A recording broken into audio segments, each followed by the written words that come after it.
দুখীয়া ঘৰ বনাই দিম কোৱা চৰকাৰে দুখীয়াৰ ঘৰতে চলাইছে বুলডোজাৰ। এখন চৰকাৰ যি চৰকাৰে কৈছিল আমি দুখীয়া মানুহক ভূমিপট্টা দিম, তেওঁলোকৰ ঘৰ বনাই দিম, আজি তেওঁলোকে দুখীয়া মানুহৰ ঘৰ ওপৰত বুলডোজাৰ চলাইছে। দুখীয়া মানুহৰ মাটি কাঢ়িনি হাজাৰ হাজাৰ বিঘা মাটি আদানী আম্বানীক দিছে। দুখীয়া মানুহৰ মাটি তেওঁলোকে হাজাৰ হাজাৰ বিঘা মাটি কিনি লৈ আদানী আৰু আম্বানীক দিছে। বিজেপি নেতাৰ পৰিয়ালৰ নামত 40-50 বিঘা মাটি লৈছে। 50 লাখ টকাৰ ৰাজ সাহায্যও তেওঁলোকৰ হাতত গৈছে। আৰু নিজৰ বিজেপি দলৰ নেতা পালিল নেতা নিজে তেওঁলোকে 50 বিঘা 40 বিঘাৰ মাটি সম্পত্তি আজি তেওঁলোকৰ পৰিয়ালৰ নামত হৈছে আৰু 50 লাখ টকাৰ চৰকাৰী আঁচনি তেওঁলোকৰ হাতত গৈছে। এই ধৰণৰ কেলেংকাৰী সকলোৱে অনুভৱ কৰিছে। ওদালগুৰিত এনেদৰে বিজেপি চৰকাৰৰ বিৰুদ্ধে সৰব হৈ পৰা দেখা গ'ল প্ৰদেশ কংগ্ৰেছৰ সভাপতি গৌৰৱ গগৈ। দুখীয়া লোকক উচ্ছেদ চলাই আদানী আম্বানীক কম দামত মাটি বিক্ৰী কৰাক লৈ ক্ষোভ প্ৰকাশৰ পৰা আৰম্ভ কৰি বিজেপি চৰকাৰৰ নেতা মন্ত্ৰীৰ অগাধ সম্পত্তিৰ বিৰুদ্ধেও সোচ্চাৰ হৈ পৰে গৌৰৱ গগৈ।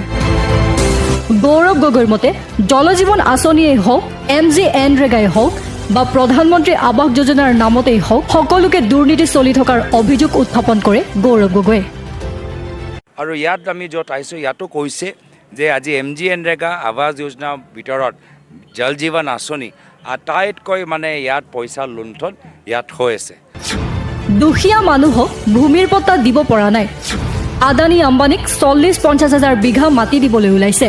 যে যি চৰকাৰে দুখীয়া মানুহক ভূমিপট্টা দিয়া কথা কৈছিল, আজি দুখীয়া মানুহক ভূমিপট্টা দিব পৰা নাই, কিন্তু আদানী আৰু আম্বানীক অসমৰ প্ৰায় 40 হাজাৰ বিঘা মাটি ইতিমধ্যে দিবলৈ সিদ্ধান্ত লৈছে। ইপিনে কাৰ্বি আংলঙত গৌৰৱ গগৈৰ বিৰুদ্ধে প্ৰতিবাদ কৰা বিজেপি নেতা কৰ্মীক উদ্দেশ্যি গৌৰৱ গগৈৰ মন্তব্য, মোৰ ৰীলত 1.5 মিলিয়ন ভিউজ। বিজেপিৰ কেইজনে কাৰ্বি আংলঙত প্ৰতিবাদ কৰিছে। বিজেপিয়ে মোৰ বিৰুদ্ধে প্ৰতিবাদ কৰাটো ভাল পাইছো, তেওঁলোকে যিমানেই প্ৰতিবাদ কৰিব সিমানেই 200 কোটি টকাৰ ঘৰৰ ফটো ৰাইজৰ মাজলৈ যাব।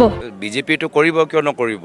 1.5 মিলিয়ন ৰীল, বেছিভাগ অৰাজনৈতিক, তো সিহঁতেতো প্ৰতিবাদ কৰিবই, সেইটো প্ৰতিবাদ কৰি থাকক। কিন্তু 1.5 মিলিয়ন ক'ৰ হয়? সেইটোতো অসমৰ মানুহে। তেওঁলোকৰ কওকচোন, 1.5 মিলিয়ন মোৰ ভিউ হৈছে, 1.5 মিলিয়ন মানুহ কাৰ্বি আংলঙত গোট খাইছে নেকি? যিমান গোট খাইছে তাতকৈ 1000 গুণ মানুহ ইতিমধ্যে ৰীলটো চালেই। আৰু মইতো ভাল পাইছোঁ তেওঁলোকে প্ৰতিবাদ কৰিছে। তেওঁলোকে যিমানে প্ৰতিবাদ কৰিব সিমানে সেই ঘৰটো আৰু ভাইৰেল হৈ যাব। মই বিচাৰোঁ তেওঁ আৰু প্ৰতিবাদ কৰক, আৰু সেই 200 কোটি টকা ঘৰ সকলো মোবাইলত, ফটোবোৰ সকলো মোবাইলত যাওক। ওদালগুৰি 10টা সমষ্টিত আপোনালোকৰ স্থিতি কেনেকুৱা হ'ব? আমাৰ প্ৰত্যেক স্থিতিত আমি নিজৰ সংগঠনটো আৰু শক্তিশালী কৰিবলৈ চেষ্টা কৰোঁ। ওদালগুৰিত এনেদৰে APCCৰ সভাপতিগৰাকী বিজেপিৰ বিৰুদ্ধে সোচ্চাৰ হৈ পৰা দেখিবলৈ পোৱা গ'ল।